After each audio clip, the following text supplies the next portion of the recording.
Hi everybody and welcome back to Lost Genre Reddit Stories. This post is from the subreddit Am I the A-hole and it's by user FriendlyNeighbor154. Am I the a-hole for refusing to watch my neighbor's kid before school because she kept nagging me? I, female 35, am a stay-at-home mom with 2 kids, John, male 10, and Ava, female 8. My neighbor, Zoe, female 42, works full-time and asked at the beginning of the school year if she could drop off her daughter, Zoo, female 9, an hour before school started twice a week. I agreed and was happy to help out a neighbor. However, things got bad pretty quickly. My kids do not get along well with Sue and see entertaining her as a chore. Both of my kids enjoy sports, arts, and playing outside, while Sue is glued to her phone. Despite this, Sue pouts when my kids do their own thing instead of trying to engage her. Zoe called me a few weeks into the school year to nag me for having the kids walk or bike to school, saying it was unsafe and asking me to drive Sue. I told her no. If Sue was old enough to have a phone, she was old enough to walk or bike to school. A week later, she asked me to cook real sausage for Sue in addition to the veggie sausage I make for my kids. My husband and I don't buy meat. I told her no, Sue could eat what I cook, but if she wanted specific food, she would have to prepare it herself. For the first semester of school, Zoe nagged me with similar requests. Don't play songs with explicit lyrics. Don't let multiple kids on the trampoline simultaneously. Watch the kids when they're outside, etc. When I refused, she was respectful and would be like, sorry to bother you, but she still had new requests every week. At the end of the semester, I told her I was not going to make adjustments to our family lifestyle and inconvenience my family for the sake of her child. Sue's safety was not at risk. If she was unsatisfied with Sue's situation, there were plenty of other people in the neighborhood who could watch her. Zoe seemed really receptive and I was hopeful that would be the end of her nagging. Then, when my kids got home on December 20th, I asked, are you excited for 2.5 weeks with no school? And John responded, I'm more excited about 2.5 weeks with no zoo. Ava nodded and giggled along. It broke my heart to know that they were more happy to get a break from zoo than school. Just a couple of days ago, Zoe reached out to me thanking me for agreeing to watch Sue and asking if I could watch her a couple afternoons a week in addition, so Zoe could have some me time. I told her this would no longer work. Our kids did not mesh well and I didn't want to deal with more inappropriate requests. I thought Zoe might be mad, but instead she just begged me to watch Sue at least one morning a week. She apologized profusely and said I could parent however I wanted to. This made me feel bad because she genuinely needed my help and did not know what she would do. I told her I knew I could and that her apology was too little too late. My husband and kids stand by my decision, but some of the other mothers think I should have been more accommodating, saying I'm selfish, that moms help moms, and I'll never know when I might need help. Does my refusal to help Zoe make me an a-hole? Of course not, OP, and I think you've got the title wrong. It's not about Zoe nagging you. It's about the fact that your kids just don't like Sue and don't like hanging around with her, and they shouldn't be forced to just because you're helping out Zoe, who apparently also wants time away from Sue. Of course, that is a sad notion, and she works full-time, but what, like you don't deserve any me time? It is her kid, not yours. In any case, OP, all those other moms saying that you're selfish and that moms help moms, well, why don't they put their preachiness into practice and actually watch Sue for Zoe instead of you? OP, you are not the a-hole, and I think you should stand your ground. Your family's behind you, that's all that matters. And what do you guys think? Let me know in the comment section, and now let's check out the community comments. McFly Throwaway 01 says, not the a-hole, she is begging. You can parent however you want, just one day a week. You feel bad, say okay, and then fast forward a few weeks, and then it's 2 mornings and 2 afternoons. Zoe needs to find her own daycare. Parenting is hard and we all could use a break, but the audacity of asking you to take her additionally in the afternoon a couple times a week for me time, as if you aren't dealing with your kids and hers. Little Loki 918 says, not the a-hole. Gen Xer here and latchkey kid. And I am dying laughing. At 9, I was riding my bike through the neighborhood, staying out for hours by myself, playing by a brook. I was responsible for my 5-year-old sister when we got home from school until grandma or my parents would return. It sounds like she is a single mom. She really needs to be teaching her child life skills and independence if she doesn't have a nanny, babysitter, family member providing regular childcare. Kanto the Otter says, not the a-hole. You tried to be a good neighbor, but it didn't work for your family. You can be a good neighbor other ways to other people. I was watching a neighbor kid 1 day a week at the beginning of the school year. The original deal was after school on Wednesdays, turned into 3 days a week because of work stuff, then it went from 1 hour to 3 to 5 hours multiple days a week. No offer to drop off snacks, no reciprocated childcare, they didn't even say thank you, didn't answer any of my texts when I had questions about food allergies, permissions, can I take the child swimming, or answer questions like, will you be here to pick up the child? The dad dropped the ball one day and didn't show up till 8 p.m., talking about how much they enjoyed their weekly dates since I had been helping, the work issue had been solved, and they had just been leaving this kid with me to feed and care for. The kid was awesome, the parents were using me, so I told them I was done. Then the mom started bad-mouthing me around my kids' school for leaving them high and dry. Once I told the other parents what was really happening, no one else was willing to help them with free multi-day childcare either. Altruistic Bunny says, I liked the request for me time with no reciprocation offer. The moms help moms, but only if it benefits me. Not the a-hole. You were kind and generous. And Just Nell says, you gave her feedback, telling her you're not adjusting how you do things, and she kept on. She then continued asking anyways. Not the a-hole. She proved she knew she was crossing boundaries by bringing up more stuff every week. Did so anyways, then guilted you after continually disrespecting you. Her entitlement just grew by the week and she earned the consequences. The community agrees that OP is not the a-hole and that Zoo needs to find other arrangements. So now, let's move on to the update to see how this story ends. Thank you for the responses. It was so validating to see that you support my actions. The moms in my neighborhood didn't, but at least a few hundred strangers on the internet did. I want to address some common comments and hopefully provide reasoning as to why I initially agreed to help Zoe. In addition, there are some new developments I'd like to share. First, I want to give background. This shouldn't change the verdict, but hopefully it makes you think I'm less of a doormat. Zoe is married, but her husband works in a city 2 hours away and is hardly ever home. And Zoe herself works a demanding job with weird hours. They already pay a fortune for their nanny, so I was happy to lift some of the burden. She did not pay me. This may sound snobbish, but my husband makes a lot of money, so an extra few dollars didn't seem to be a huge deal. Plus, one of the things I enjoy most as a stay-at-home mom is getting to do these things for other families, so long as they are pleasant, and having a house full of happy kids. Not to get too personal, but I grew up in poverty with alcoholic parents. My parents struggled to put food on the table, and our utilities frequently got shut off. So it was often the kindness of our neighbors that kept me fed, clothed, clean, and maybe even alive.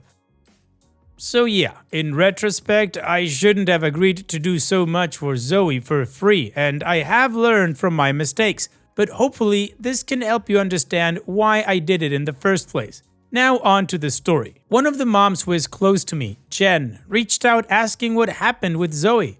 I thought everyone knew, but I recalled the events of the semester leading up to a couple days ago. Jen then said that that's not the story that she heard.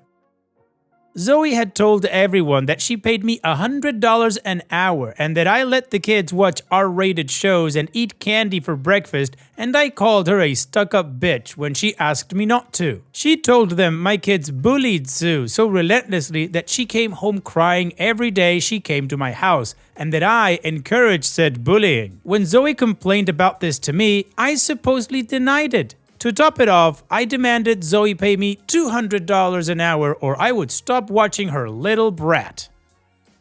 I was horrified that Zoe was spreading this misinformation about me. I assured Jen that none of it was true, showing her receipts of my text exchanges with Zoe. Jen told me she believed me and promised to help me set the record straight.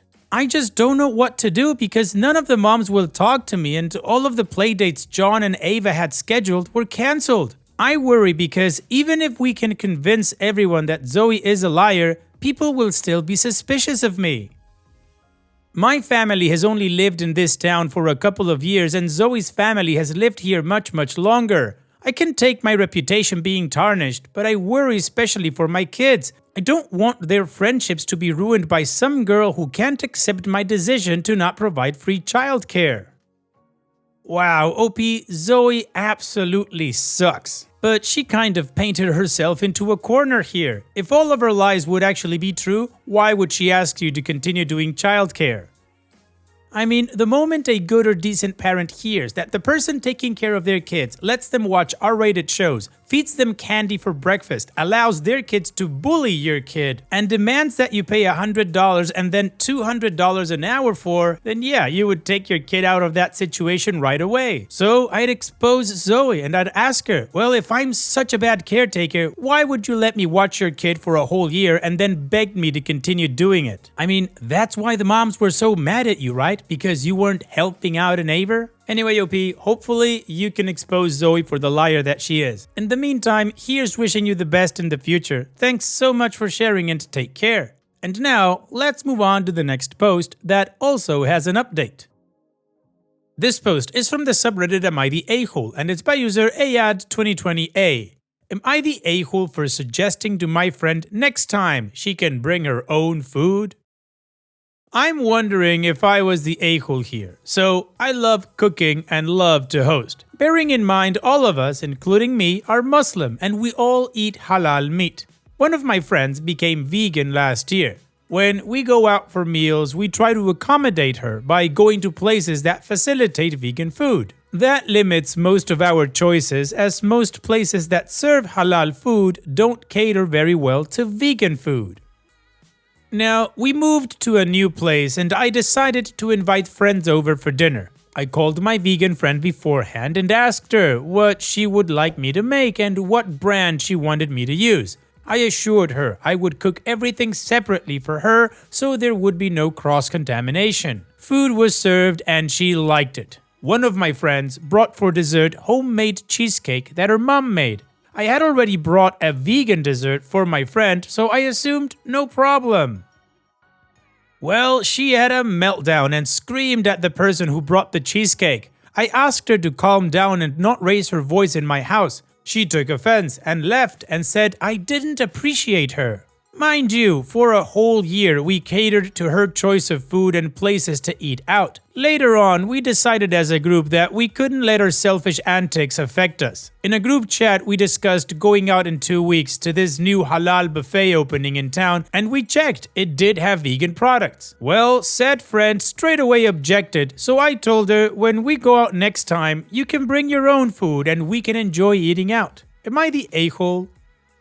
No, OP, you're not the a-hole, you are right. Your friend is being selfish and entitled. She decided to change her lifestyle. That doesn't mean that everything now revolves around her and everybody needs to cater to her choices. She was rude to you and to all of your friends for how she behaved at your house because somebody brought cheesecake. So, the way I see it, she has 3 choices. 1, she can go with you all, enjoy the vegan food that restaurant serves and shut up about it. 2, sit outside and wait for you all to finish your dinner while she eats something in the parking lot if she wants. Or 3, not go. Talk about main character syndrome. Not the a-hole OP. And what do you guys think? Let me know in the comment section and now let's check out the community comments. Brunette Zoe says, not the a-hole, you've gone out of your way to accommodate your friend's vegan lifestyle for a year, even when it limited the group's options. You made sure she had a separate meal and dessert at your dinner, so her meltdown over someone bringing cheesecake seems like an overreaction. Suggesting she bring her own food next time is a reasonable compromise, especially if it helps everyone enjoy the outing without more drama. You're trying to be considerate, but her behavior seems more about control than accommodation. What Happened Monday says, not the a-hole. When your dietary choices are different from the rest of a group, it is your responsibility to make sure there are options you can eat or bring your own food. Your friend is selfish and entitled. Why even invite her if she is just going to be a big baby? And Seraya says, okay, but since there was already a vegan dessert there for her, why would she feel the need to cry about the cheesecake? Just like you provided a vegan meal for her that's most likely different than what your other guests has. Her dessert was also different. She did not cry about the meal. Why would she cry about the dessert? What is this bizarre unnecessary behavior from her? I'm mind blown over here. Lol. And Dopey responds, I think because all this time we would not have non-vegan desserts in homes. In restaurants, she had no choice if there were any, but when any of us hosted, we made sure dessert was vegan, even if the main meal wasn't wholly vegan. I think she didn't expect that after a year. Well, the community agrees that OP is not the a-hole and that the friend's just being ridiculous, entitled, and selfish. So now, let's move on to the update to see how this story ends. So after what happened, I created a new WhatsApp group with all my friends apart from the vegan one to discuss what happened and what to do going forward. We all agreed that we had enabled her behavior by being too accommodating and she was rude. Someone suggested I have a chat with her one-to-one and see if there were issues going on with her, as her outburst is unlike her. She can be self-centered but never been that rude before. I agreed to the suggestion but told the group I will keep the chats as backup, that we all are on the same page in case she accuses me of bullying her and she would know it is not just me. I texted her and asked her to meet me at my place. The reason for that is so that number one, she doesn't have a meltdown in public, and number two, if she crosses the line, I was going to ask her to leave my home. My husband was on board with this and he said he would wait outside in the car so she doesn't feel uncomfortable. She wears a headscarf and when we get together, we usually are girls only, so those of us who wear headscarves can take it off. She agreed to come. We met and after greeting, I asked her up front if there was an issue. She was taken back and asked why. I informed her that what happened last time was unlike her and if she was having a hard time.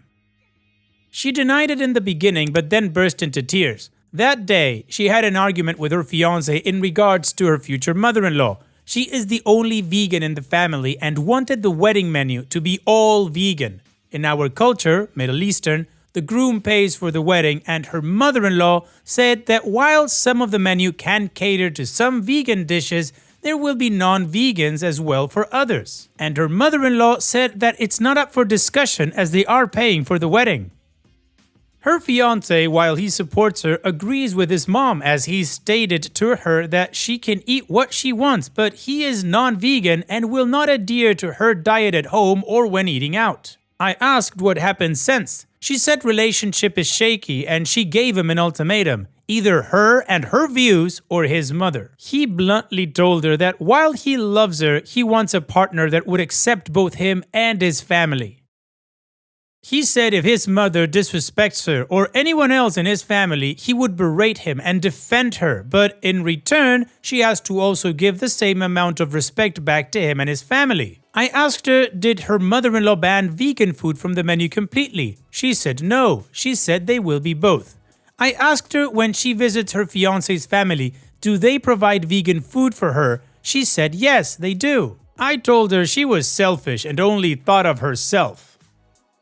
I said to her that if they had not accommodated her at all, I would tell her to leave the relationship. I told her we had tried to be respectful of her choices for over a year, but we won't be doing that any longer, that she is entitled and the world doesn't revolve around her. I showed her the group chat where we all agreed that if she continues to be disrespectful, that she won't be invited out any longer with us. I told her that she needs to be grateful her fiancé was being patient with her. If my husband had been rude to my mother like that, I would have broken off the relationship.